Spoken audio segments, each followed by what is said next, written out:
Hello students, good afternoon.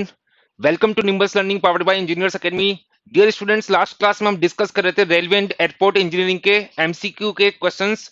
इस particular session में हम इस टॉपिक को कंप्लीट करेंगे। आज एमसीक्यू बुकलेट कंप्लीट हो जाएगी। नेक्स्ट सेशन में हम एसएससी जेई एंड जो गुप्ता एंड गुप्ता के क्वेश्चन है वो हम डिस्कस करने वाले हैं। तो आज हम एमसीक्यू को सॉल्व करेंगे, कंप्लीट करेंगे इसे। लास्ट क्लास तक हमने डिस्कस किए थे क्वेश्चन नंबर 136 तक। ओके, तो देखिए नेक्स्ट क्वेश्चन जो है that is 137। The overall length of a turnout is the distance between the end of stock rail and, ठीक है, जो ओवरऑल लेंथ हम कंसीडर करते हैं टर्नआउट की, वो डिस्टेंस होती है किसकी, स्टॉक रेल और थ्रोट के बीच की डिस्टेंस होती है। तो देख लीजिए कौन सा ऑप्शन होगा। ये ऑप्शन ही हो जाएगा थ्रोट ऑफ क्रॉसिंग। ठीक है, स्टॉक रेल और थ्रोट ऑफ क्रॉसिंग के बीच की डिस्टेंस को हम ओवरऑल लेंथ ऑफ टर्नआउट हम बोलते हैं। ओके,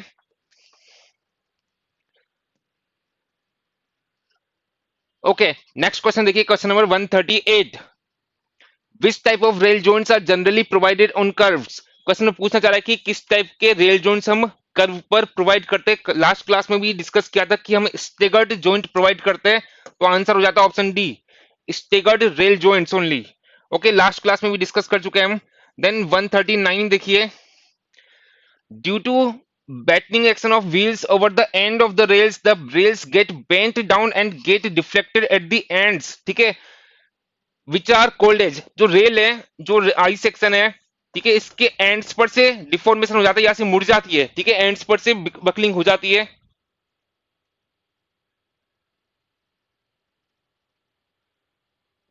सारे सब्जेक्ट का आप फॉर्मूला कैसे याद रखते हो, आपकी ट्रिक बताओ।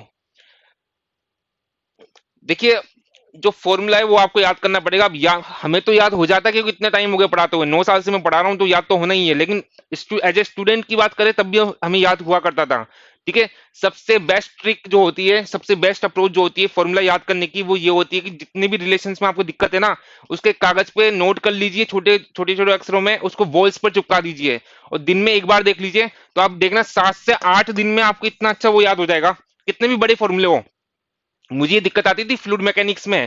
ठीक है, फ्लूइड मैकेनिक्स में आपने लेमिनार फ्लो पढ़ाओ, ठीक है, लेमिनार, टर्बुलेंट, ये इनके रिलेशंस पता हो अगर आपने पढ़ाओ तो बहुत लंबे चौड़े फॉर्मूले हैं। बाउंड्री लेयर थ्योरी, ठीक है, इनके रिलेशंस याद ही नहीं होते थे। तो मैंने तो ऐसा किया था कि इनके रिलेशन जो है सारे कागज पे नोट किए, उनको दीवारों पे चिपका दिए, डेली एक बार देख लेता था, 7-8 दिन में बहुत अच्छे से याद हो गए।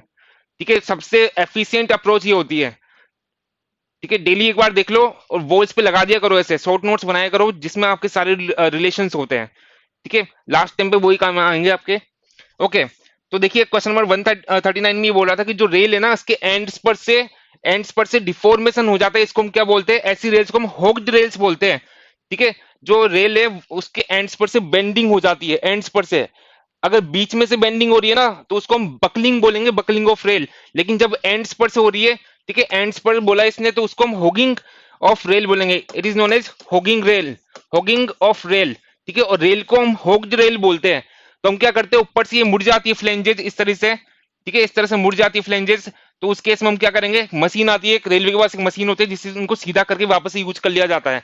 ओके, तो याद रखना, एंड पर से बेंडिंग हुई है तब उसको होग्ड रेल बोलेंगे। ठीक है, बीच में से होगी तो उसको बकलिंग ऑफ रेल हम बोलेंगे। Good afternoon to all of you. इसके बाद देखिए 140, the small gap left between adjoining rails at a rail joint is provided for.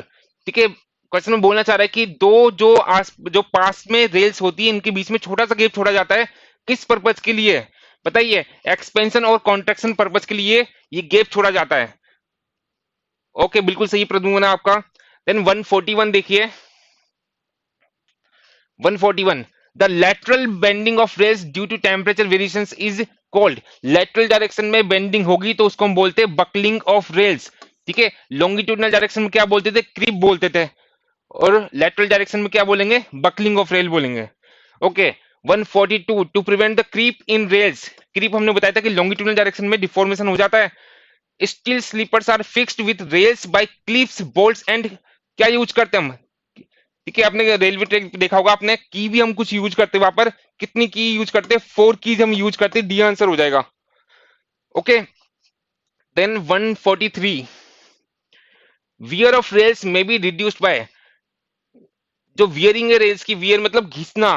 ठीक है, जो वियरिंग है रेल्स की, इसको हम कैसे रिड्यूस कर सकते हैं? ए ऑप्शन है increasing the number of rail joints, number of rail joint को बढ़ाकर। बी है decreasing the number of rail joints, जो रेल जॉइंट की संख्या है उनको घटाकर। सी है using high carbon steel rail.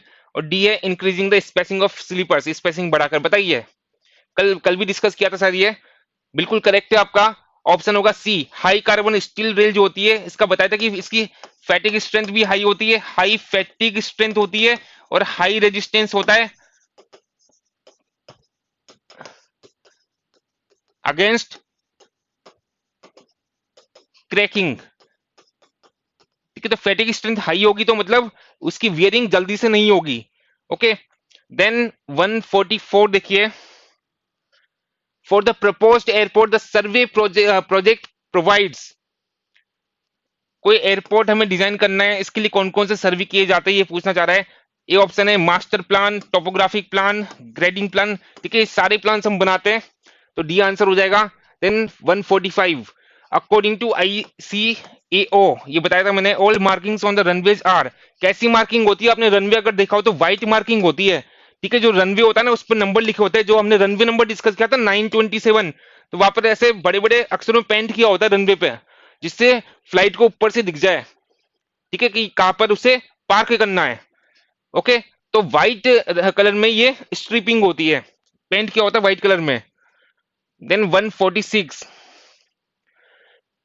if lift off distance of a craft is 2000 meter, then the clear way at the end of the runway should not be less than। जो clear way होता है वो होता है करीब करीब 8.62% के about. तो इसका 8.62% देख लीजिए। ठीक है, 8.62% ऑफ लिफ्ट डिस्टेंस देख लीजिए क्या आ रहा है, कैलकुलेट कीजिए। 2000 का 8.62% कितना आता है ये?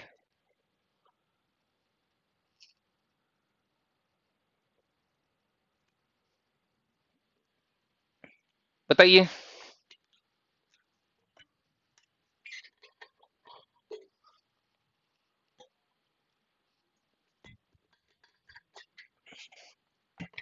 वन 172.4। ठीक है, तो कौन सा आंसर हो जाएगा? लगभग में डी आंसर हो जाएगा। ओके, देन 147 देखिए, the maximum value for the angle of turning of the nose gear for large jet aircraft is limited to 60 degree, recommended है। ठीक है, तो डायरेक्टली याद रखना, वैसे आपके एयरपोर्ट आता नहीं है। Then 148, the height of the pilots eye above the runway surface is assumed. बताइए, आई लेवल क्या मानते हैं हम पायलट का? It is assumed to be 3 metre. जैसे एनालिसिस था ना ज्योमेट्रिक डिजाइन में, स्टॉपिंग साइड डिस्टेंस के लिए आई लेवल मानते थे 1.2 मीटर हाइट पर, तब सारा एनालिसिस होता था साइड डिस्टेंस के लिए, तो वैसे ही यहाँ पर 3 मीटर पर माना जाता है। Okay, 149, for night landing the thresholds are lighted. Threshold किसे बोल रहे हैं हम? जो रनवे का स्टार्टिंग और एग्जिट पॉइंट जो होता है। ठीक है, जो किसी रनवे का एंट्री पॉइंट और एग्जिट पॉइंट है उसको हम थ्रेशोल्ड बोल रहे हैं। तो नाइट लैंडिंग के लिए वहां पर हम ग्रीन लाइट्स लगा देते हैं। ठीक है, वहां पर ग्रीन लाइट्स हम लगाते हैं जिससे वो विजिबल हो। Okay, then 150, the grade bitumen used for airport runway. Runway बनाने के लिए हम कौन सी ग्रेड यूज करते हैं? जनरली हम यूज करते हैं 30/40 ग्रेड ऑफ बिटुमिन। ठीक है, 30/40 क्या होती है बताया था? 3 mm से 4 mm तक जिसमें पेनिट्रेशन हो जाए। ओके ओके, देन 151 देखिए, the monthly mean of maximum daily temperature. ठीक है, डेली का मैक्सिमम टेम्परेचर लिया 1 महीने तक हमने, उसका एवरेज ले लिया 1 मंथ में। And monthly mean of average daily temperature of the hottest month of the year. साल भर में जो सबसे गर्म मंथ था, सबसे हॉटेस्ट जो मंथ था, ठीक है, उस मंथ के डेली के एवरेज टेम्परेचर का भी एवरेज हमने कंसिडर किया। ओके, वो गिवन है 49 degree Celsius and 40 degree Celsius. Then the airport reference temperature is, तब एयरपोर्ट का रेफरेंस टेम्परेचर हम किससे लेकर चलते हैं? ठीक है, तो जो एयरपोर्ट का जो रेफरेंस हम टेम्परेचर लेते हैं, that is the monthly mean of average daily temperature of the hottest month of the year. ठीक है, साल में जो हॉटेस्ट मंथ है उसके जो एवरेज डेली टेम्परेचर होगा उसका मंथली मीन हम कंसिडर करते हैं। वो गिवन था कितना? 40 डिग्री गिवन था, तो मतलब आंसर हो जाएगा 40 डिग्री। ठीक है, इसे हम लेते हैं reference temperature.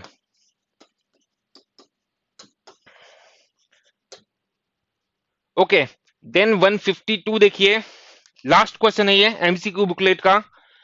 The orientation of preferential runway in an airport is influenced by, ठीक है, रनवे पर जो ओरिएंटेशन होता है फ्लाइट का या जो फ्लाइट से उनका, वो किसके द्वारा प्रभावित होता है, ऐसा पूछना चाह रहे हैं। इन्फ्लुएंस किसके कारण होगा? ये ऑप्शन देखिए, डायरेक्शन ऑफ प्रिवेलिंग विंड, ठीक है, विंड के कारण होगा, बिल्कुल होगा। एडिक्वेट लेंथ, ठीक है, रनवे की लेंथ पर होगा डिपेंडेंट, बिल्कुल है। Obstruction free landing and take off zone, ठीक है, जो लैंडिंग या टेक ऑफ जोन है वहां पर कोई भी ऑब्स्ट्रक्शन नहीं होना चाहिए, कोई भी बाधा नहीं होनी चाहिए, कोई भी बैरियर नहीं होना चाहिए, ये आंसर हो जाएगा। ओके, तो जो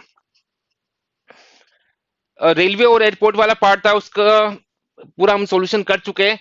एक और चैप्टर है इस बुकलेट में मिसलेनियस नाम से, जिसमें पूरे हाईवे के क्वेश्चन है, ठीक है, हाईवे ट्रैफिक, ठीक है, रेलवे एयरपोर्ट, इन सबके मिक्स क्वेश्चंस कुछ है, ज्यादा क्वेश्चन नहीं, 50 के आसपास है, तो वो भी आज हम सोल्व करेंगे। और नेक्स्ट क्लास से हम एसएससी जेई या गुप्ता एंड गुप्ता दोनों में से कोई एक बुकलेट हम स्टार्ट कर देंगे, ठीक है। गुप्ता एंड गुप्ता के हम वो क्वेश्चन डिस्कस करेंगे जो हमने अभी तक डिस्कस नहीं किए, ठीक है। अगर कोई ऐसे क्वेश्चंस होंगे ना जो हम डिस्कस कर चुके हैं, तो वो हम गुप्ता एंड गुप्ता में डिस्कस नहीं करेंगे, क्योंकि टाइम बहुत लग जाएगा, ठीक है। हमने वापस से पूरी गुप्ता एंड गुप्ता टाइप कराई है, और उसमें वो क्वेश्चंस हमने टाइप कराए जो इस एमसीक्यू बुकलेट में नहीं थे, ठीक है। तो ऐसा करके सारे कॉन्सेप्ट एक बार सामने आ जाएंगे। ओके, तो नेक्स्ट टॉपिक हम स्टार्ट करेंगे, ये वाला टॉपिक कंप्लीट है।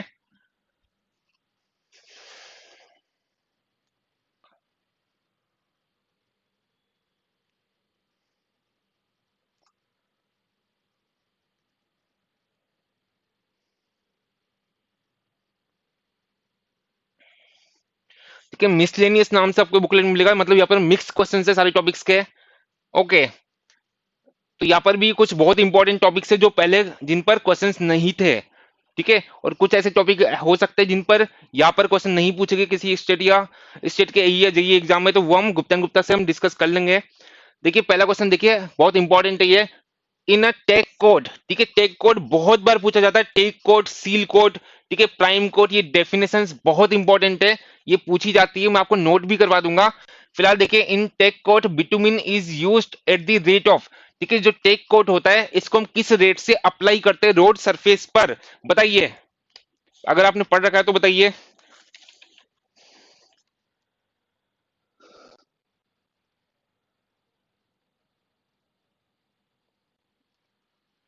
नहीं पढ़ा तो आप नोट कीजिए फिर, टेक कोड क्या होता है, बहुत इंपॉर्टेंट डेफिनेशन है ये, ठीक है, क्वेश्चन आते हैं इन पर।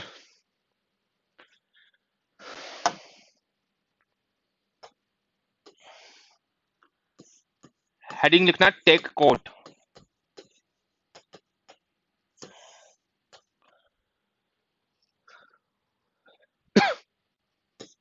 क्या होता है ये?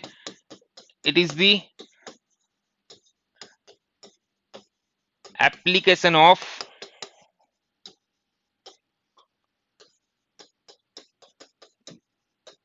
bituminous material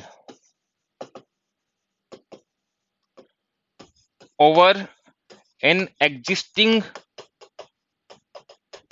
pavement which is impervious, ठीक है। इसके एग्जांपल्स नोट करना, एक बार नोट कर लीजिए, फिर मैं डिस्कस करता हूं इसको।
कीजिए नोटिस है।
बिटुमिनस मटेरियल की वापस देखिए, नो साउंड। अब बताइए साउंड जो है। ओके, टेक कोड क्या होता है? It is the application of bituminous material over an existing pavement. ठीक है, पहले से एग्जिस्टिंग रोड थी, एग्जिस्टिंग पेवमेंट थी, उस पर हमने किसी बिटुमिनस मटेरियल की लेयर बिछा दी, उस लेयर को हम बोलते हैं टेक कोड। लेकिन ये जो लेयर है, जो एग्जिस्टिंग पेवमेंट है, दैट इज इम्परवियस। ठीक है, ये इम्परवियस होती है, नॉन पोरस होती है, बस ये कंडीशन याद रखना। ओके, अगर ये परवियस होती है या पोरस होती है ना, तो इस लेयर को ही हम क्या बोलते हैं? प्राइम कोड बोल देते हैं उसको। ठीक है, अभी मैं डेफिनेशन लिखूंगा आगे। ठीक है, तो इसकी डेफिनेशन याद रखना, इसके एग्जांपल्स भी याद रखना। सीमेंट कंक्रीट पेवमेंट जो होती है वो इसका एग्जांपल हो गया। फिर WBM pavement which is already treated with prime coat. अब प्राइम कोड क्या होता है वो आगे आ जाएगा। ठीक है, आगे जब भी क्वेश्चन आएगा इससे रिगार्डिंग, तो वहां पर मैं नोट करा दूंगा।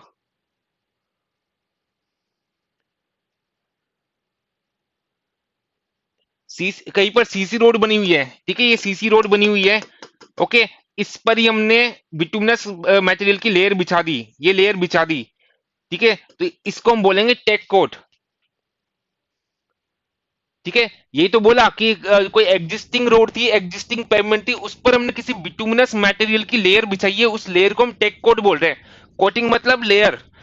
ठीक है, तो जो सीसी रोड होती है ना, वो इम्परवियस होती है।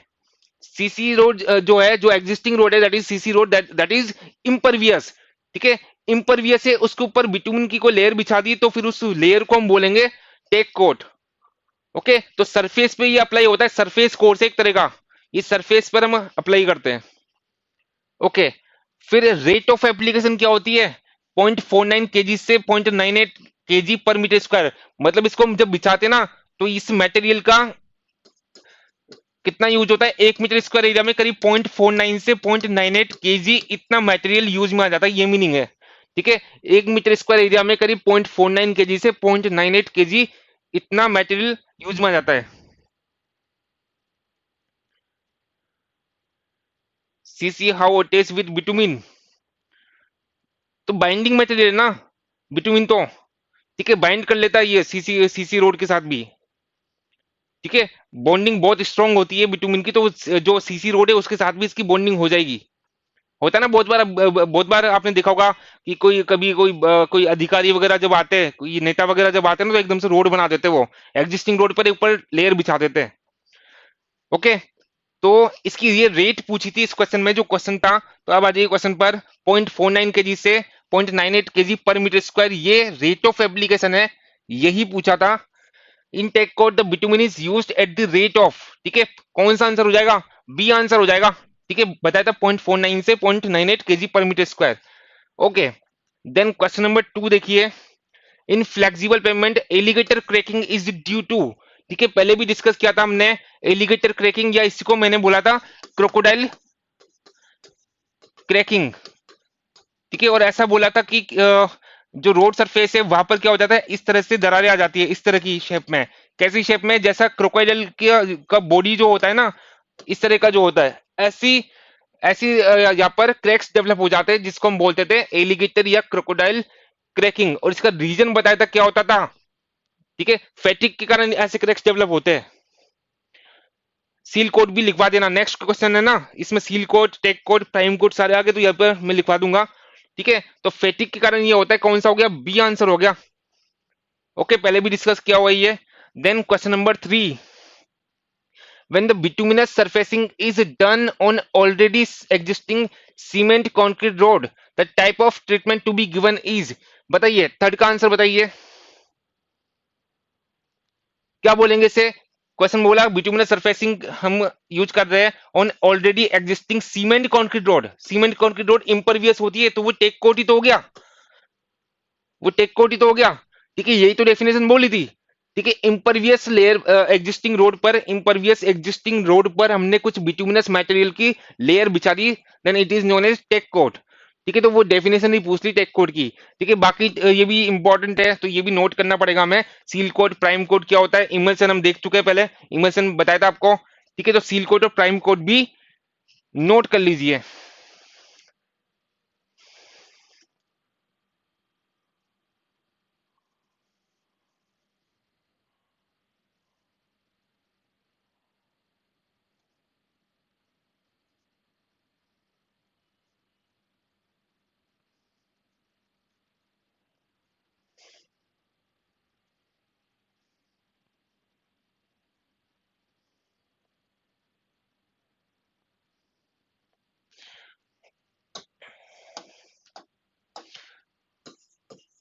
लिखिए, हेडिंग लिखिए, सील कोड।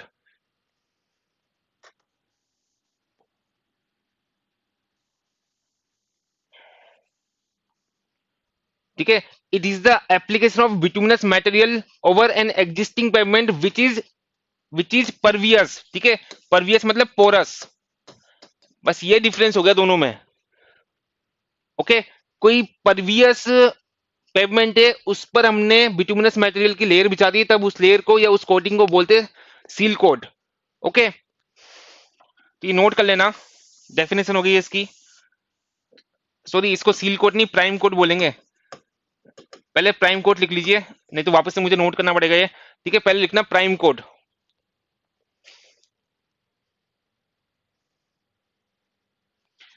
ठीक है, इसके एग्जांपल लिख लेना, WBM बेस कोर्स।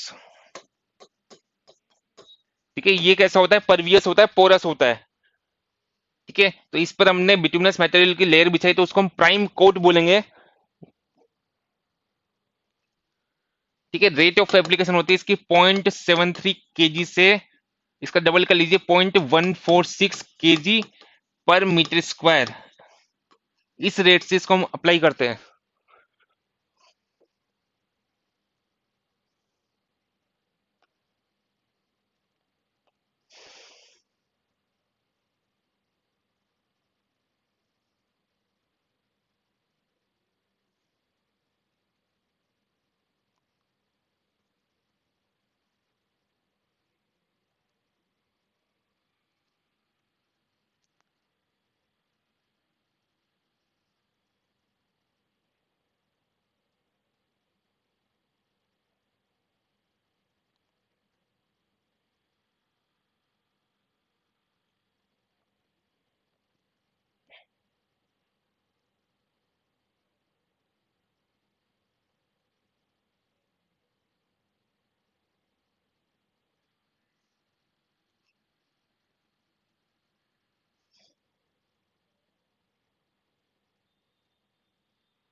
ओके, इसके बाद लिखना seal coat.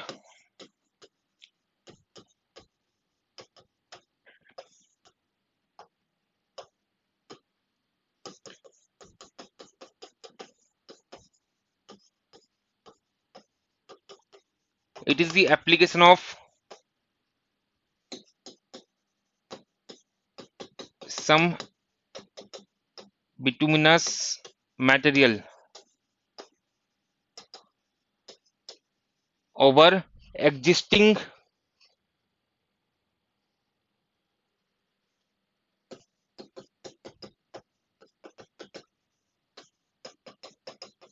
bitumen pavement।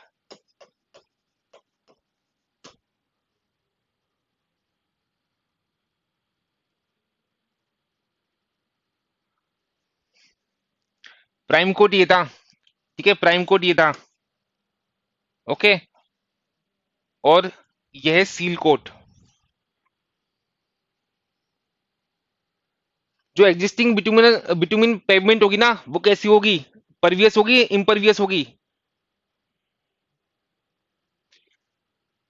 It is non impervious, या आप बोल सकते हो पोरस होती है ये, नॉन इम्परवियस होती है ये।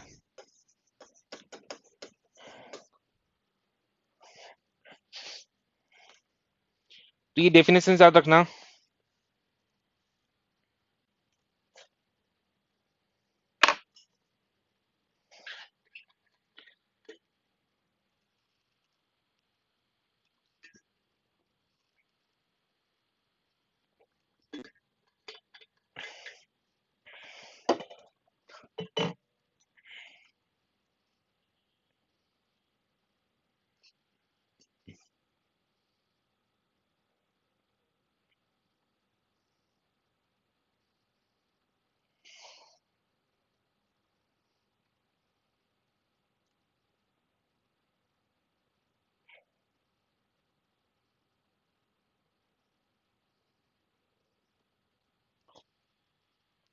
ओके,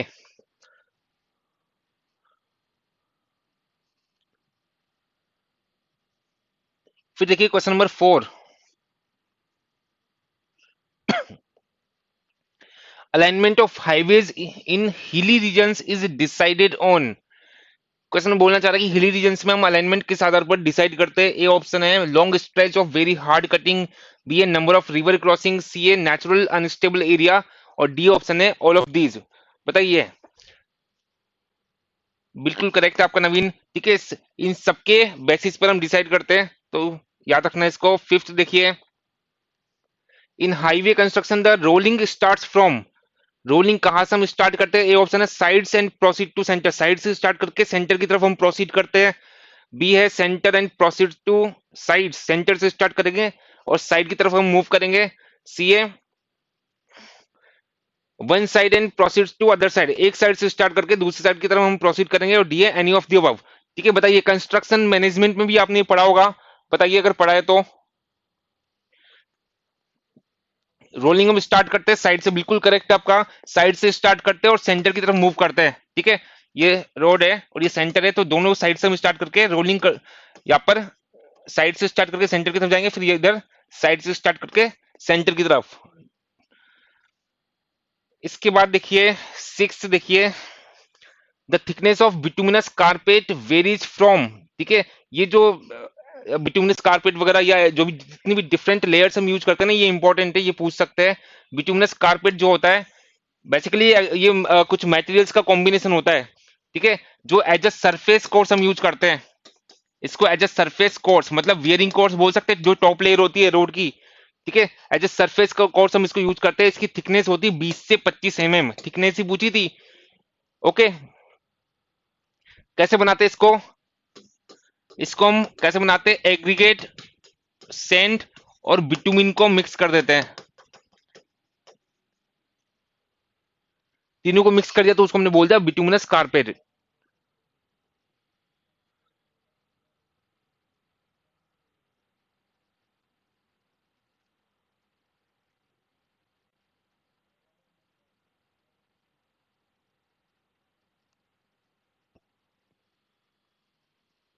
ओके, तो ये लिख लेना अगर नहीं पता हो ना, किस किस का कॉम्बिनेशन होता है, ये aggregate plus sand plus bitumen. ठीक है, थिकनेस भी याद रखना 20 से 25 किसकी, बिटुमिनस कारपेट की। ओके, देन क्वेश्चन नंबर 7 देखिए, which of the following premix methods is used for base course. Base course के लिए कौन सा प्रीमिक्स मेथड काम में आता है? ठीक है, सब मटेरियल्स का कॉम्बिनेशन है, डिफरेंट मटेरियल्स का। ठीक है, तो बताइए कौन सा काम में आता है 7th का। बेस कोर्स के लिए हम यूज करते हैं बिटुनस, बिटुमिनस बाउंड मैकेडम को। बाकी जो तीन ऑप्शन गिवन है ना, ये सरफेस कोर्स होते हैं। ठीक है, ये जो पहला ऑप्शन बोला बिटुमिनस कारपेट अभी डिस्कस करते हैं, एज ए सरफेस कोर्स हम यूज करेंगे, टॉप लेयर की तरह यूज करते हैं इसको। ठीक है, ये भी सरफेस कोर्स है, सरफेस कोर्स की तरह यूज करेंगे। सीट एस्फाल्ट जो है ये भी डिफरेंट मटेरियल्स का कॉम्बिनेशन है, इसको भी as a surface course use करते हैं। लेकिन जो बिटुमिनस बाउंड मैकेडम है, इसको हम कैसे यूज करते हैं? एज ए बेस कोर्स हम यूज करते हैं। ठीक है, फिर क्या कॉम्बिनेशन होता है वो भी आपको पता होना चाहिए। जो बिटुमिनस कारपेट इसका बताया, aggregate plus sand plus bitumen को मिक्स करके बनाते हैं। ठीक है, इनका ये कॉम्बिनेशन होता है। सेकंड ऑप्शन है मैस्टिक एसफॉल्ट। तो ये कैसे बनता है बताइए, अगर पढ़ा हो तो आपने। Bitumen plus fine aggregate plus some filler material हम यूज करते हैं। ओके, तीसरा ऑप्शन है शीट एसफॉल्ट। यहां पर हम केवल दो मटेरियल यूज करेंगे, सैंड और बिटुमिन। सैंड प्लस बिटुमिन, कोई भी एग्रीगेट यूज नहीं करेंगे। और बिटुमिनस बाउंड मैकेडम जो है ये as a base course use होता है। ठीक है, ओके, ये याद रखना, ये as a base course use होता है। फिर इनकी थिकनेसेस पूछ सकता है, तो थिकनेसेस भी नोट कर लीजिएगा।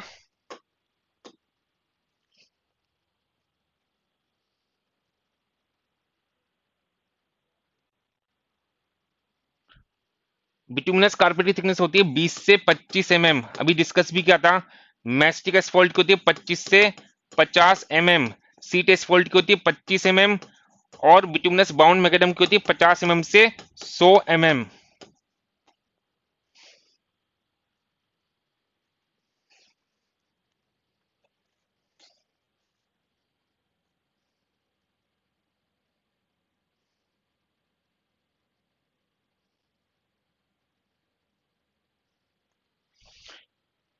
बिटुमिनस कंपोजिशन लिखवाया नहीं क्या?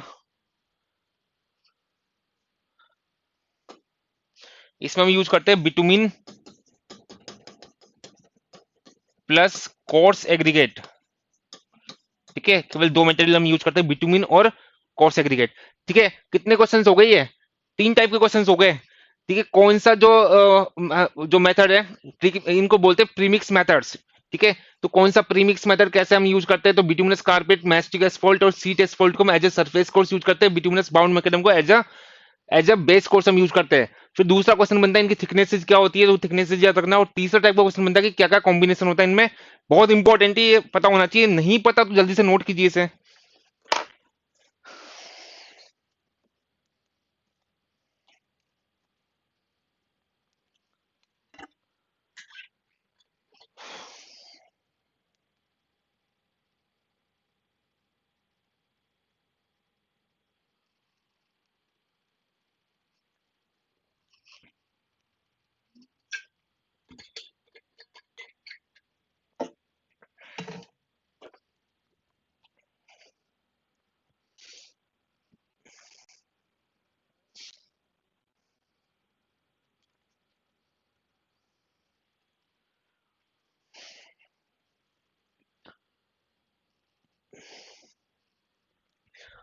ओके, नोट किया आप लोगों ने?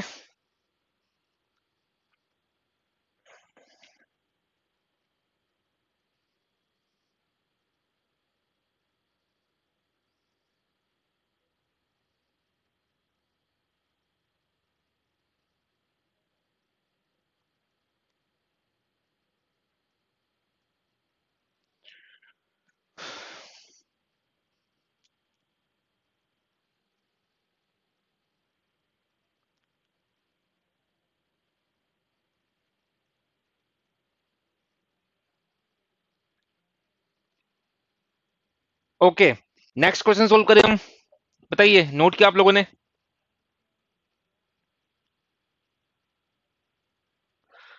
ओके, देन क्वेश्चन नंबर 8 देखिए। As per Indian Road Congress IRC the slope of earth in cutting should be. Cutting में अर्थ स्लोप कितना हम रखते हैं? तो उन्होंने बोला 1:1 रखिए, या फिर 2 हॉरिजॉन्टल से 1 वर्टिकल रखिए। जनरली 1:1 या 2:1 हम यूज करते हैं, तो बी आंसर हो जाएगा। ओके, देन जो नेक्स्ट क्वेश्चन है that is question number 9। Question number 9 देखिए। एलिगेटर और map cracking is the common type of failure in. ठीक है, एलिगेटर क्रैकिंग हमने पढ़ी थी, या इसी को मैप क्रैकिंग बोला है, या इसी को हम क्रोकोडाइल क्रैकिंग भी बोलते हैं। ये ऐसा फेलियर होता है नॉर्मली बिटुमिनस सरफेसिंग में। ठीक है, तो याद रखिएगा, ऐसा फेलियर नॉर्मली बिटुमिनस सरफेसिंग में होता है, कभी भी सीसी रोड पर आपको ये नहीं दिखेगा। सर आपकी information about all option is very useful. ठीक है, यही तो पर्पज है इस क्लास का, कि कोई भी क्वेश्चन बाहर नहीं जाए। किसी भी क्वेश्चन से रिगार्डिंग जितने इंपॉर्टेंट क्वेश्चन बनते हैं, तो कोशिश ये होती है कि वो डिस्कस कर दे। ओके, देन क्वेश्चन नंबर 10 देखिए। विच one of the following is correctly matched. ठीक है, क्वेश्चन तो कुछ ऐसा लिख दिया, लेकिन हमें इन दोनों को मैच करना है। ए है ओवरऑल लेंथ ऑफ व्हीकल, किसको अफेक्ट करेगा? ये जो लेंथ ऑफ व्हीकल है किसको अफेक्ट करेगा? चारों में से देखिए, टर्निंग रेडियस को अफेक्ट करेगा। ज्यादा लेंथ ऑफ व्हीकल होगी तो टर्निंग रेडियस ज्यादा रिक्वायर्ड होगी। ठीक है, तो ए का तो हो जाता है 4। ओके, बी देखिए, weight of the vehicle. Weight of the vehicle किसको अफेक्ट करेगा? लेन विड्थ, पेमेंट थिकनेस को करेगा अफेक्ट। ठीक है, जितना ज्यादा वेट होगा तो हमें थिकनेस बढ़ानी पड़ेगी। ठीक है, स्ट्रेंथ बढ़ानी पड़ेगी पेमेंट की, तो उसके लिए थिकनेस बढ़ानी पड़ेगी। Okay, width of the vehicle, width of vehicle जो है, इससे क्या इफेक्ट होगा? लेन विड्थ, ट्रैफिक लेन की विड्थ बढ़ानी पड़ेगी। अगर विड्थ ऑफ व्हीकल ज्यादा है तो ट्रैफिक लेन की विड्थ बढ़ानी पड़ेगी। और डी ऑप्शन है हाइट ऑफ द व्हीकल, तो इसके लिए क्या बच गया? क्लियरेंस ऑफ द सबवे और अंडरपास। अंडरपास पे देखा होगा ना कि बहुत ज्यादा वो हाइट के व्हीकल्स उसमें पास नहीं हो सकते। ठीक है, तो वो क्लियरेंस डिस्टेंस उसको हम बोलते हैं। तो डी का हो जाएगा 3। कौन सा हो गया? ए आंसर हो गया। ओके, देन क्वेश्चन नंबर 11 देखिए। क्वेश्चन है, at places of heavy rainfall side drains to be provided on a road should be. बताइए, हैवी रेनफॉल वाले रीजन्स में जो साइड ड्रेन्स है उनकी शेप कैसी होनी चाहिए? ए बोला है ट्रेपोजोडल होनी चाहिए, बी है ट्रायंगुलर, सी रेक्टेंगुलर, या सर्कुलर। सबसे एफिशिएंट कौन सा होता है? ट्रेपोजोडल सेक्शन होता है, एफएम में पढ़ा होगा आपने, ओपन चैनल फ्लो में। ठीक है, तो वहां पर हम ट्रेपोजोडल सेक्शन प्रेफर करेंगे। ओके, 12th देखिए। An index map used in highway project shows. ठीक है, इंडेक्स मैप ये आप हाईवे में पढ़ते हो। ठीक है, क्या शो करता है ये? ए ऑप्शन है details of various alternate alignments, B है general details of existing alignments, C है general topography of the area, और डी है प्रपोज्ड एंड एग्जिस्टिंग रोड। बताइए, 12th का करेक्ट है आपका। जो प्रपोज्ड रोड है और जो ऑलरेडी वहां पर मौजूद रोड है, एग्जिस्टिंग रोड जो है, इनको ये शो करता है, इसको हम बोलते हैं इंडेक्स मैप। ठीक है, जो एग्जिस्टिंग रोड से साथ में जो प्रपोज्ड अलाइनमेंट है उनको शो करने के लिए हम इंडेक्स मैप बनाते हैं। Okay, then question number 13। A common problem in hill roads is. Common problem क्या होगी हिली रोड्स में? हिली रोड्स में लैंडस्लाइड बहुत होती है। ठीक है, नॉर्मली क्या होता है, जो हिली रीजन है ना, पहाड़ी इलाके जो होते हैं, वहां पे रेनफॉल बहुत ज्यादा होता है। रेनफॉल ज्यादा होता है तो वहां पे चट्टानें टूटकर गिरती रहती है, जिसको हम लैंडस्लाइड बोलते हैं। ठीक है, स्किड स्लिप, ठीक है, ये भी पॉसिबिलिटी होती है कि कर्व्स होते हैं, अर्थक्वेक बहुत ज्यादा आता है वहां पर हिली रीजन में। ठीक है, लेकिन यहाँ पे रोड पॉइंट ऑफ व्यू से देखे ना, रोड पॉइंट ऑफ व्यू से तो आंसर हम मानेंगे लैंडस्लाइड। अर्थक्वेक भी मैक्सिमम वही आता है हिली रीजन में। ठीक है, रेनफॉल भी मैक्सिमम वही होता है। ठीक है, लेकिन यहाँ पे रोड पॉइंट ऑफ व्यू से अगर हम देखें तो ज्यादा सिग्निफिकेंट क्या है? लैंडस्लाइडिंग। ठीक है, पहले ही वहां पे सिंगल लेन रोड होती है, रोड बनाना बहुत मुश्किल होता है। सिंगल लेन रोड हम नॉर्मली बनाते हैं वहां पर, वो भी क्या होता है कि बड़ी बड़ी चट्टानें टूट कर वहां पर गिर जाती है, तो रोड ब्लॉक हो जाता है पूरा। ओके, देन 14 देखिए। Most suitable material for highway embankments is. ये बहुत इंपॉर्टेंट क्वेश्चन है, काफी एग्जाम्स में पूछते हैं। पहले भी डिस्कस किया था, ग्रेनुलर जो मटेरियल है या ग्रेनुलर सोइल हम यूज करते हैं, क्योंकि ग्रेन टू ग्रेन इससे लोड ट्रांसफर हो जाएगा। तो सबसे सुटेबल मटेरियल यही है हाईवे कंस्ट्रक्शन के लिए। 15 देखिए। Which of the following is considered to be the highest quality construction in the group of black top pavements. ठीक है, चार ऑप्शन गिवन है। ऑप्शन क्या है? Mastic asphalt, sheet asphalt, bituminous carpet and bituminous concrete. इनमें से सबसे highest quality किसकी होगी? 15। इनमें से मैक्सिमम क्वालिटी होती है बिटुमिनस कंक्रीट की। ये तीन तो इनका तीन का तो कॉम्बिनेशन मैंने बता दिया था। ठीक है, इन तीन का कॉम्बिनेशन तो बता दिया था, ये ऑप्शन था नहीं पहले, तो अब देख लेते हैं इसको। ओके, तो सबसे हाई स्ट्रेंथ का जो कारपेट है that is bituminous concrete carpet. Okay, और कॉम्बिनेशन क्या होता है? कोर्स एग्रीगेट, कोर्स एग्रीगेट इसमें हम यूज करते हैं, प्लस फाइन एग्रीगेट यूज करते हैं। ठीक है, फाइन एग्रीगेट भी यूज करेंगे, फिलर मटेरियल भी यूज करेंगे, और इसमें साथ में बिटुमिन भी यूज करेंगे। ठीक है, सबसे हाईएस्ट क्वालिटी का ये सरफेस होता है, और इसकी थिकनेस होती है 40 mm। नोट कीजिएगा इसको।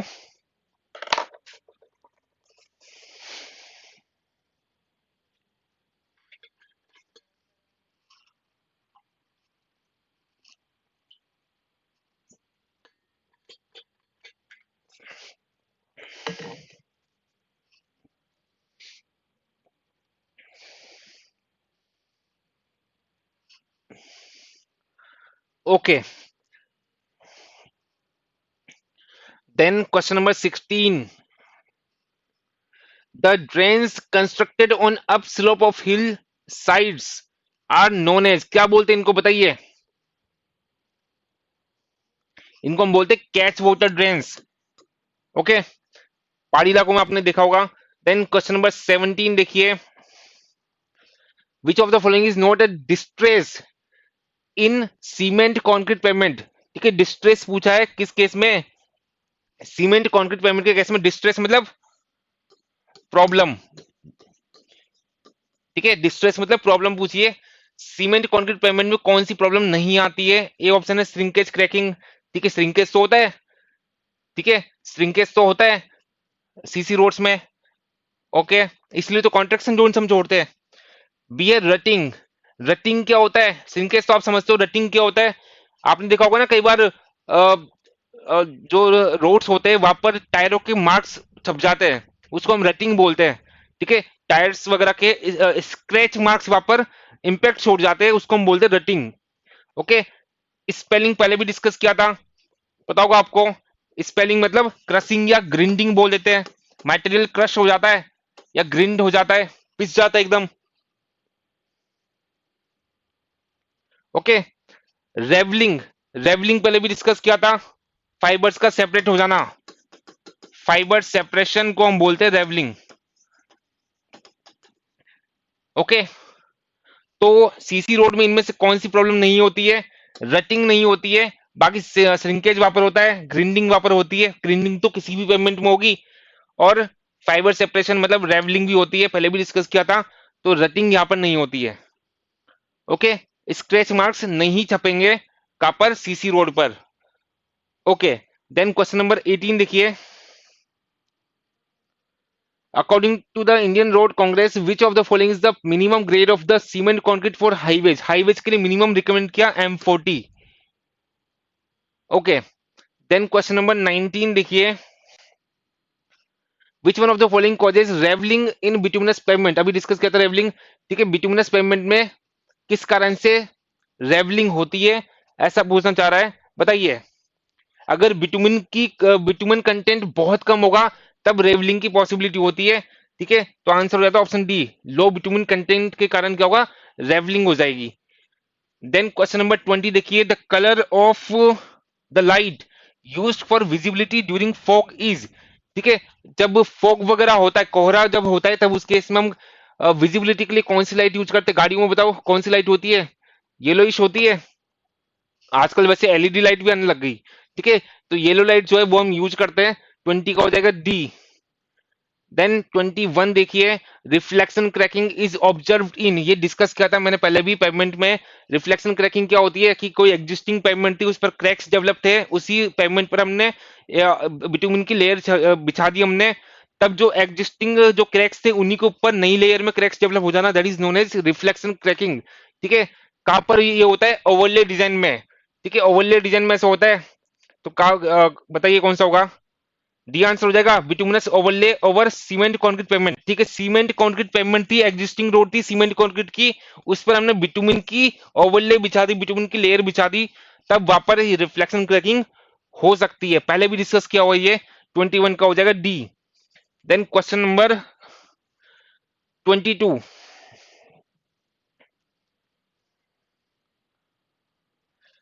A particle of mass 3 kg is moving in a straight line deaccelerate uniformly from a speed of 40 meter per second to 20 meter per second in a distance of 300 meter. Then how much distance will the particle travel before it comes to rest? ठीक है, बोला कि कोई 3 kg मास का कोई particle है और वो डीएक्सेलरेट होता है। कैसे होता है? 40 मीटर पर सेकंड से उसकी स्पीड हो जाती है 20 मीटर पर सेकंड। ठीक है, कितने और डिस्टेंस कवर करता है? 300 मीटर। ओके, तब ये रुकने से पहले कितनी डिस्टेंस ट्रेवल करेगा ये पूछ रहा है। तो न्यूटन्स लॉ ऑफ मोशन से आप रिलेट कर सकते हैं। ठीक है, तो यहाँ पे कौन सी इक्वेशन लगाए हम? V square equal to u square plus 2s हम देख सकते हैं। ठीक है, पहले तो इसका एक्सेलरेशन कैलकुलेट कर लीजिए। फाइनल स्पीड इसकी कितनी थी? 20। पहले कितनी थी? 40। इनिशियल स्पीड मतलब u हो गया 40 मीटर पर सेकंड, फाइनल स्पीड कितनी होगी? 20 मीटर पर सेकंड। ठीक है, तो फाइनल स्पीड को हम यहाँ पर इस इक्वेशन में v से डिनोट करते हैं 40 मीटर पर सेकंड। ये सॉरी 40 से 20 हो गया ना। ठीक है, 40 से 20 हो गया, तो फाइनल जो स्पीड है दैट इज 20, और इनिशियल स्पीड कितनी थी? 40 मीटर पर second. 40 plus 2a into S, कितनी डिस्टेंस ट्रेवल की? S is the distance 300। तो यहां से एक्सेलरेशन आ जाएगा, यहां से एक्सेलरेशन आ गया, कितना आ गया बताइए? कुछ माइनस में आएगा क्योंकि डी एक्सेलरेट हो रहा है ना, ये स्पीड कम हो रही है, मतलब ये कुछ माइनस में आएगा। कितना आ रहा है?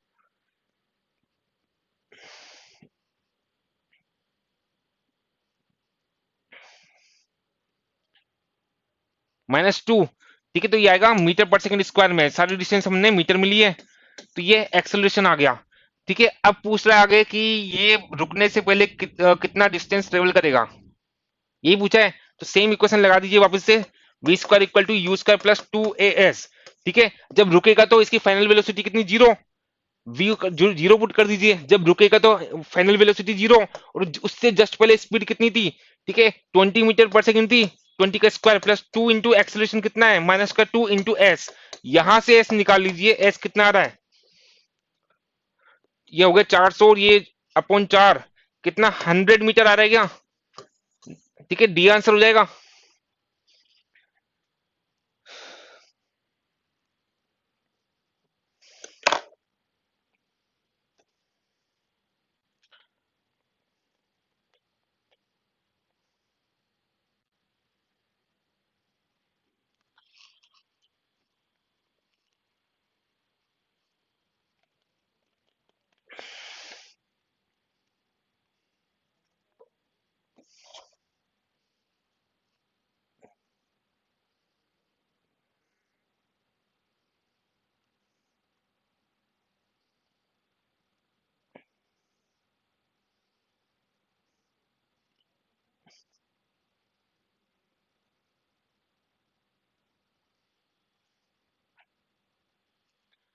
ओके, नोट किया आप लोगों ने?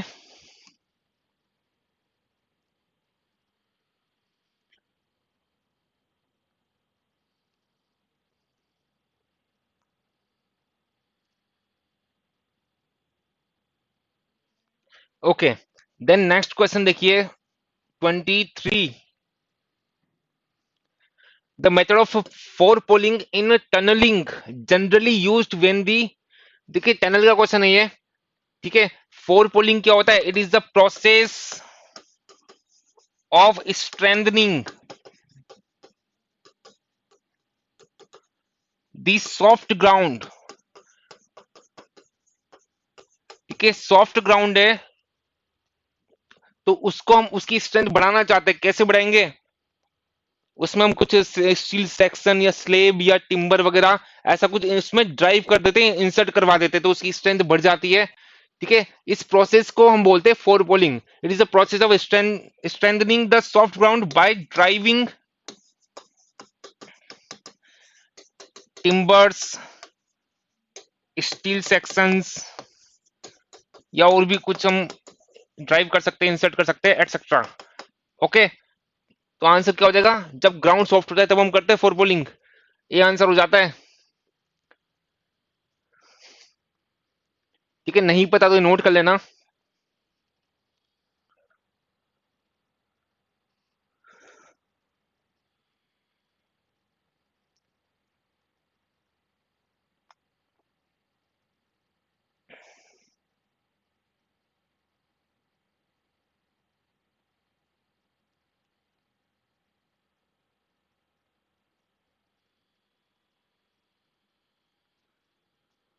फोर पोलिंग डिस्कस किया ना, यही तो बोला।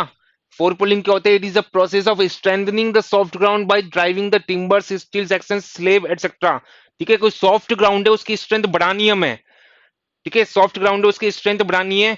उसकी स्ट्रेंथ बढ़ाने के लिए हम क्या करते हैं? ग्राउंड में हम इंसर्ट करवाते हैं, या हम बोलेंगे ड्राइव करवाते हैं किसको?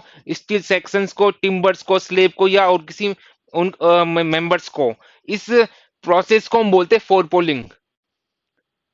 ठीक है, इसी प्रोसेस को तो बोला, ये इसी की तो डेफिनेशन लिखी है फोर पोलिंग की। ठीक है, ये फोर पोलिंग की ही डेफिनेशन लिखी है मैंने।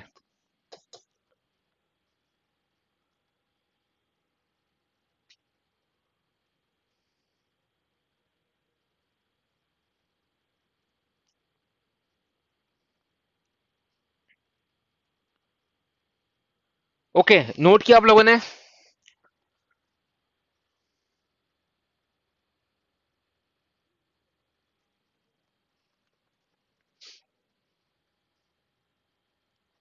फिर देखिए question number 24। The vertical distance between the centre of the lantern, lantern क्या होता है? लाइट को बोलते हैं, एंड द कैरीज वे। ठीक है, लाइट के सेंटर से कैरीज वे की जो डिस्टेंस होती है ना, उसको हम बोलते हैं माउंटिंग हाइट। ठीक है, डी आंसर हो जाएगा, इसको हम बोलते हैं mounting height. Okay, then question number 25, which of the following is unmetalled road? Unmetalled road मैंने पहले भी डिस्कस किया था। अनमेटल्ड मतलब कच्ची सड़क, मेटल्ड रोड मतलब पक्की सड़क। तो कौन सी कच्ची सड़क होती है? मिट्टी की सड़क होती है, दैट इज अनमेटल्ड। ठीक है, okay. Then 26, the repeated application of loads along the same wheel path causes cumulative deformation of flexible pavement resulting in। Question बोलना चाह रहा कि कोई फ्लेक्सिबल पेमेंट है और वापस सेम पाथ पर, ये फ्लेक्सिबल पेमेंट है लेकिन गाड़ी सेम पाथ पर जा रही है, इस पे बार बार बार बार, तो कौन सा डिफॉर्मेशन इसमें हो जाएगा? इसमें हो जाता है रटिंग। ठीक है, लॉन्गिट्यूडनल डायरेक्शन में रटिंग हो जाती है। रटिंग बताया कि स्क्रैच मार्क्स पड़ जाते हैं व्हील्स के। ठीक है, यहाँ पर गाड़ियों के व्हील्स के स्क्रैच मार्क्स पड़ जाएंगे। ओके, तो लॉन्गिट्यूडनल रटिंग या रट हो जाता है। रट मतलब वही, रटिंग से मतलब है स्क्रैच मार्क्स पड़ जाना व्हील्स के, इसको हमने रटिंग बोला था। सी आंसर हो जाता है। क्लियर है ये? ठीक है, ये केवल किस में होगा? फ्लेक्सिबल पेमेंट में। रटिंग जो होती है वो रिजिड पेमेंट में नहीं होती, मतलब सीसी रोड में नहीं होगी। Then 27, in India the first preference is given to the roads for vote purpose. ठीक है, पहली प्रेफरेंस किसको होती है? ए ऑप्शन है ट्रांसपोर्टेशन को होती है, safety aid signal, pedestrian signal. ठीक है, सबसे पहली प्रेफरेंस होती है ट्रांसपोर्टेशन को, ट्रैफिक को। Then question number 28, the longest road was constructed during the time of. ठीक है, हिस्ट्री वगैरह में आपने पढ़ा होगा, जो सबसे लॉन्ग रोड था that was from Lahore to Delhi, और शेरशाह सूरी ने ये बनवाया था। ठीक है, ऐसे क्वेश्चन जीके में पूछ लेते हैं, और हाईवे में भी पीएसयू कंपनीज में पूछ लेते हैं ऐसे क्वेश्चन, तो ये पता होना चाहिए basic basic. Which type of road was constructed during 1540 to 1545 AD? ठीक है, ये बना था ग्रांड ट्रंक रोड, दिल्ली में, दिल्ली से जो पास होता है। ठीक है, देन 30 देखना, question number 30, the name of the department which was formed to look after the work of road construction during the period of lord Dalhousie. ठीक है, सीपीडब्ल्यूडी बनाया था इसने, central public works department, CPWD. ठीक है, central public works department. ठीक है, डलहौजी के टाइम बना था ये। Then question number 31,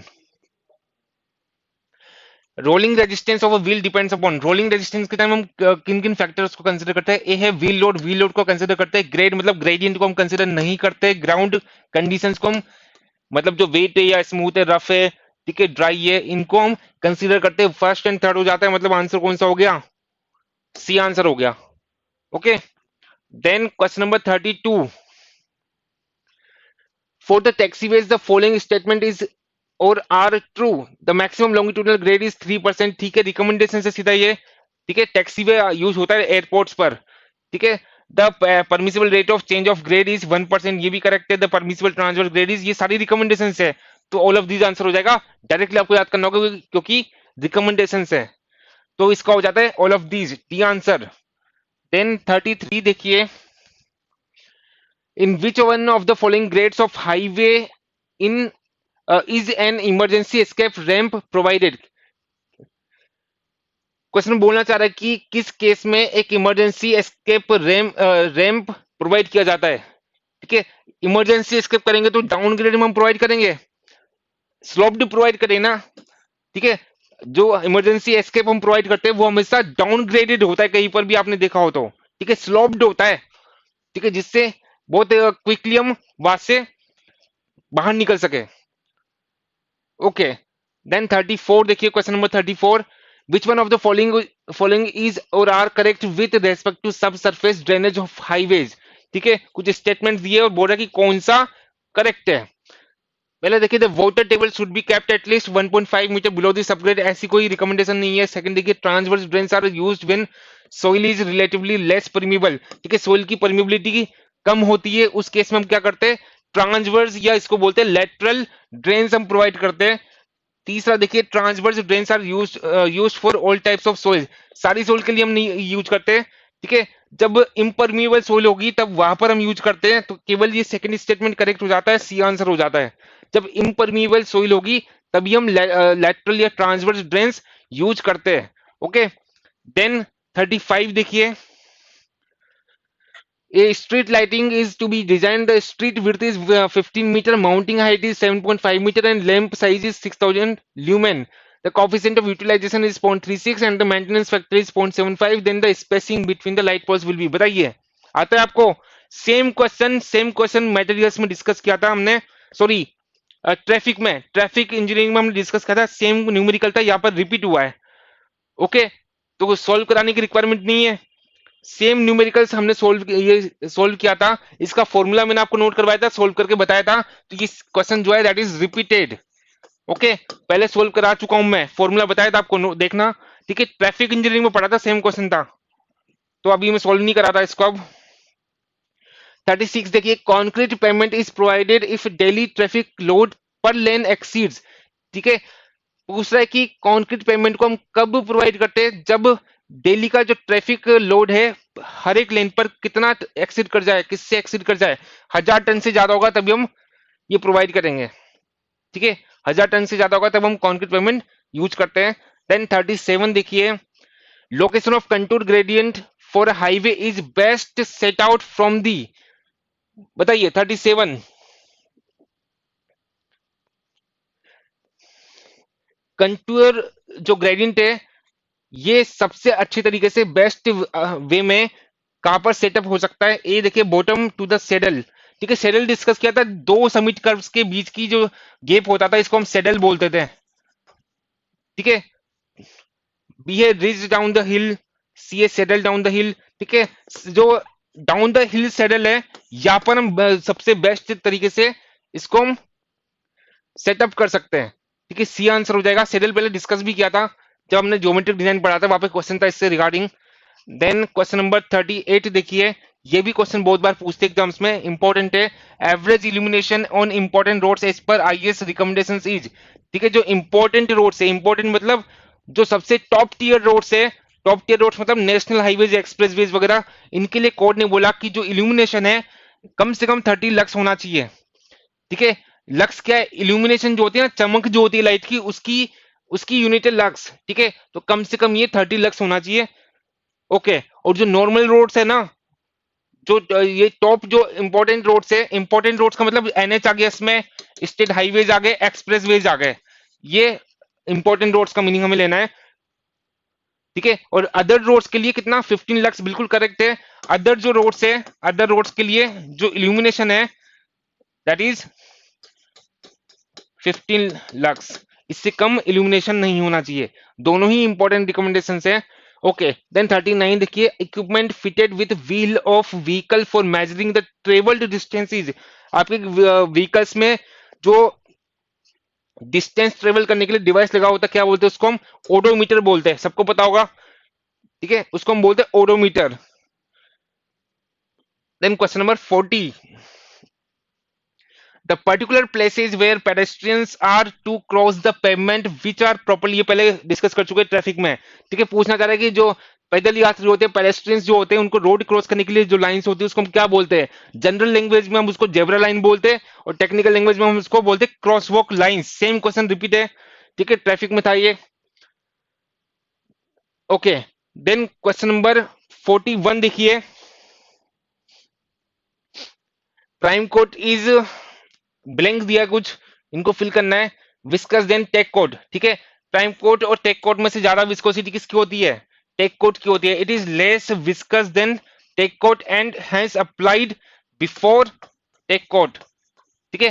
prime coat जो है ना, सबसे पहली लेयर ही होती है, सबसे पहले हम प्राइम कोटिंग करते हैं, ओके, उसके बाद में सारी लेयर्स बिछाते हैं।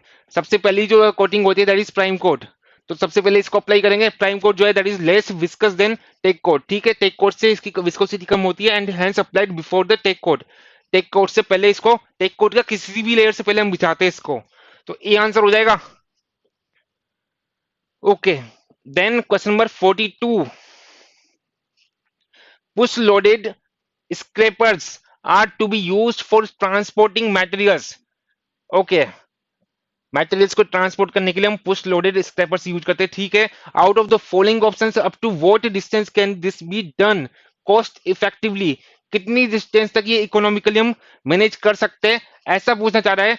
तो ये 1 किलोमीटर डिस्टेंस तक हम यूज करते हैं नॉर्मली, मतलब 1000 मीटर हो जाता है, ठीक है, डायरेक्टली याद रखना पड़ेगा आपको।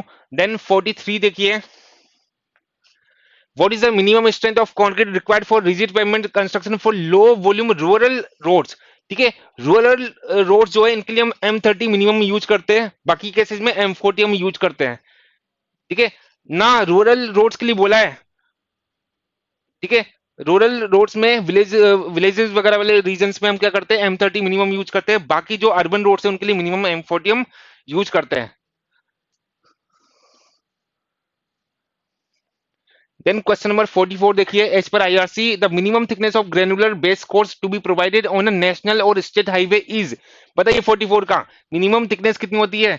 250 mm होती है, ठीक है। बेस कोर्स की थिकनेस पूछ रहा है, तो मिनिमम होनी चाहिए 250 mm। जितना ज्यादा थिकनेस होगी उतना ज्यादा स्ट्रॉन्ग पेवमेंट होगी। Then question number 45, the thickness of domer laid layer in between roads is, ठीक है। डोमर लेड लेयर क्या होती है? डोमर क्या होता है? एक मशीन होती है, ठीक है।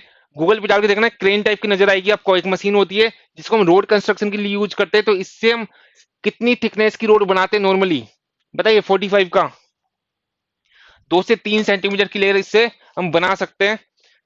ओके देन 46 देखिए, a highway is to be design for carrying heavy and very heavy traffic loads, ठीक है। As per IRC the minimum grade of concrete prescribed for the pavement quality concrete layer is M40, ठीक है। और जो non urban area है, rural area जो है, उसके लिए M30। 47, water bound macadam roads are constructed with the following type of materials. WBM road जो है किसके साथ हम, किस टाइप के मटेरियल में हम इसमें यूज करते हैं? पहले भी डिस्कस किया है, पेवमेंट में सेम क्वेश्चन था। यहाँ पर हम क्रस्ड स्टोन यूज करते हैं, ठीक है। बताया था कुछ क्रस्ड में, जरूरी नहीं कि स्टोन यूज करें, क्रस्ड मटेरियल हम यूज करते हैं, ठीक है। और भी चीजें हम यूज कर सकते हैं स्टोन की जगह, लेकिन क्रस्ड मटेरियल हम यूज करते हैं WBM में, ओके। तो ए आंसर हो जाएगा। देन 48 देखिए, in case of highway construction the water bound macadam grading number 1 G1 बोलते हैं इसको, consist of course aggregates in the range of, ठीक है। WBM में कोर्स एग्रीगेट्स की रेंज क्या होती है? साइज ऑफ रेंज बताइए।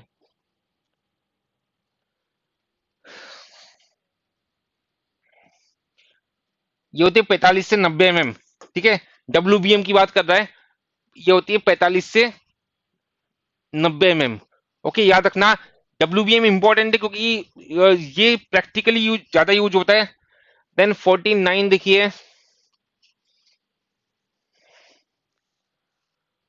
the walls which are necessary on the hillside of roadways where earth has to be retained from slipping is called। पहाड़ी इलाकों में देखा होगा साइड में एक वॉल बनी होती है जिससे जो अर्थ अगर अनस्टेबल हो जाती है तो उसको रोक सके, उसको हम बोलते हैं ब्रेस्ट वॉल। ठीक है, आप गूगल पे देख सकते हैं, पहाड़ी इलाकों में देखा होगा आपने साइड साइड पे एक वॉल बना देते हैं वो, जिससे ऊपर से अगर कुछ मिट्टी वगैरह खिसक कर अगर आ रही है ना तो उसको वो रिटेन कर सके, इसको हम बोलते हैं breast wall. Okay, then question number 50 देखिए, the drain which is provided parallel to the roadway to intercept and divert the water from hill slopes is known as।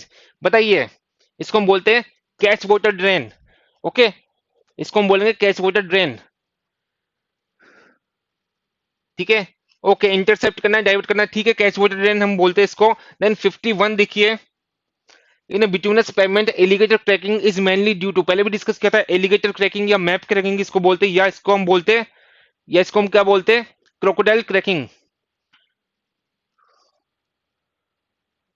48 none, 48 none कैसे होगा भाई?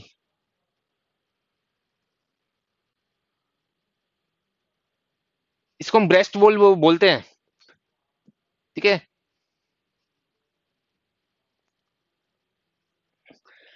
ये देखिए 51 देखिए, in bituminous pavement alligator cracking is mainly due to. ठीक है, ये पहले डिस्कस किया है, किसके कारण होता था एलिगेटर क्रैकिंग, किसके कारण हो रहा था ये, फैटिक के कारण। ठीक है, तीसरी बार ये क्वेश्चन आ चुका है।